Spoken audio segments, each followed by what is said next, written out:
भारतीय स्वातंत्र्य दिनानिमित्त पेठ वडगाव येथे श्री शिवप्रतिष्ठान हिंदुस्थान पेठ वडगाव यांच्या वतीने दरवर्षीप्रमाणे याही वर्षी भगवा ध्वज हातात घेऊन पदयात्रा काढण्यात आली। शिवतीर्थ येथून हिंदवी स्वराज्य पदयात्रेची सुरुवात करण्यात आली। पदयात्रा पद्मा रोड मार्गे नगरपालिका चौकात आली। येथे भगव्या ध्वजाचं पूजन करून प्रेरणा मंत्र म्हणण्यात आला। त्यानंतर पदयात्रा बिरदेव चौक हनुमान मंदिर रोड मार्गे छत्रपती शिवाजी महाराज चौक येथे आली।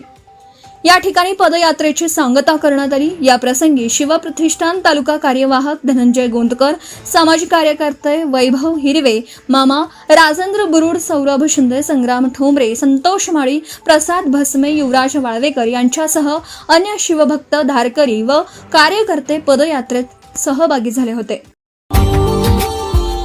Subscribe now and press the bell icon.